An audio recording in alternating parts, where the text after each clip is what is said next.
السلام علیکم ورحمۃ اللہ۔ سورہ بقرہ مدنی صورت، دوسرے سپارے کا 16واں رکوع، آیت نمبر 243 سے 245۔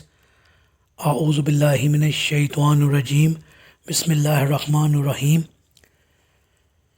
الم تر الی الذین خرجوا من دیارہم وهم الوف حذر الموت فقال لهم اللہ موتوا ثم احیاہم ان اللہ لذو فضل علی الناس ولکن اکثر الناس لا یشکرون۔ کیا آپ نے ان لوگوں کے حال پر بھی غور کیا جو موت کے ڈر سے اپنے گھروں سے نکل گئے، حالانکہ وہ ہزاروں کی تعداد میں تھے؟ اللہ تعالیٰ نے انہیں کہا کہ مر جاؤ، چنانچہ وہ راستے میں ہی مر گئے۔ پھر اللہ تعالیٰ نے انہیں پیغمبر کی دعا کی وجہ سے زندہ کر دیا، اور اللہ تو یقیناً لوگوں پر بڑا فضل کرنے والا ہے، لیکن لوگوں کی اکثریت ایسی ہے جو اللہ کا شکر ادا نہیں کرتی۔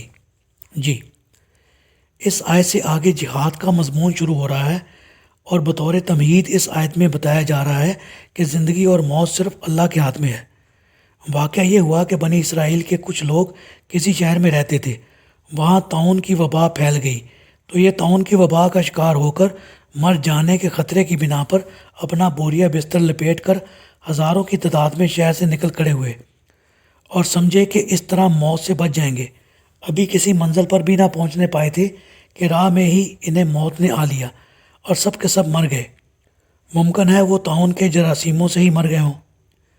انہوں نے اللہ پر بھروسہ نہ کیا اور بزدلی دکھائی، لہٰذا اللہ تعالیٰ نے سزا کے طور پر ان سب کو ہی موت کی نیند سلا دیا۔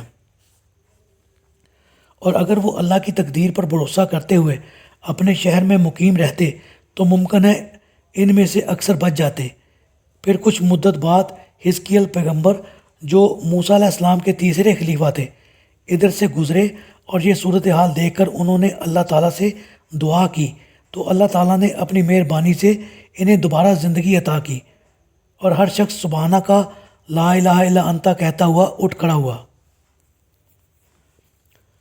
وَقَاتِلُوا فِي سَبِيلِ اللَّهِ وَاعْلَمُوا أَنَّ اللَّهَ سَمِيعٌ عَلِيمٌ۔ اور اللہ کی راہ میں جہاد کرو، یعنی موت سے مت ڈرو، اور جان لو کہ اللہ تعالیٰ ہر ایک کی سننے والا اور سب کچھ جاننے والا ہے۔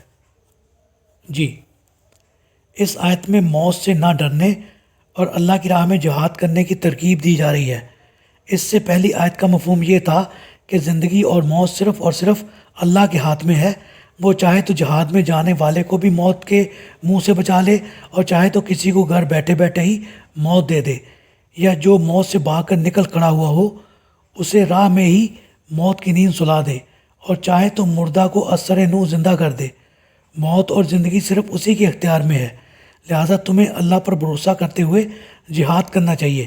چنانچہ ابو ہریرہ رضی اللہ تعالیٰ عنہ کہتے ہیں کہ رسول اللہ صلی اللہ علیہ وآلہ وسلم نے فرمایا، جس نے زندگی بھر جہاد نہ کیا اور نہ ہی اس کے دل میں جہاد کرنے کا خیال پیدا ہوا ہو، وہ منافق کی موت مرا۔ من ذا الذی یقرض اللہ قرضا حسنا فیضاعفہ لہ اضعافا کثیرہ واللہ یقبض ویبسط والیہ ترجعون۔ کون ہے جو اللہ تعالیٰ کو قرض حسنہ دے تو اللہ اسے کئی گنا بڑھا چڑھا کر زیادہ دے، اور اللہ ہی لوگوں کا رزق تنگ اور کشادہ کرتا ہے، اور اسی کی طرف تم لوٹائے جاؤ گے۔ جی،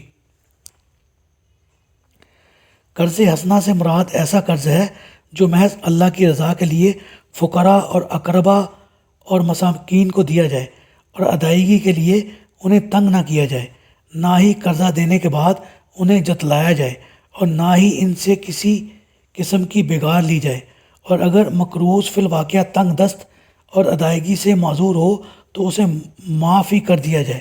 اور اللہ کو قرض حسنہ دینے کا مفہوم اس سے وسیع ہے، جس میں انفاق فی سبیل اللہ کی تمام صورتیں آ جاتی ہیں، اور اس میں جہاد کی تیاری پر خرچ کرنا اور مجاہدین کی مالی امداد بھی شامل ہے۔ اور مضمون کی مناسبت سے یہاں یہی صورت درست معلوم ہوتی ہے۔ ایسے قرضہ کو اللہ تعالیٰ 700 گنا تک، بلکہ اس سے بھی زیادہ تک بڑھا دیتے ہیں، اور اس بڑھوتری کا انحصار دو باتوں پر ہوتا ہے۔ ایک یہ کہ خالصتاً اللہ تعالیٰ کی رضامندی کے لیے خرچ کیا جائے، اور دوسرے یہ کہ دل کی پوری خوشی کے ساتھ دیا جائے۔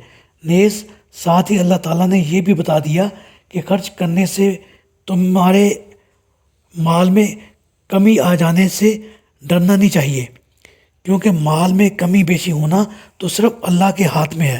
اور قرآن میں ہی ایک دوسرے مقام پر فرمایا کہ جو کچھ تم اللہ کی راہ میں خرچ کرو گے اللہ تمہیں اس کا نعم البدل عطا کرے گا۔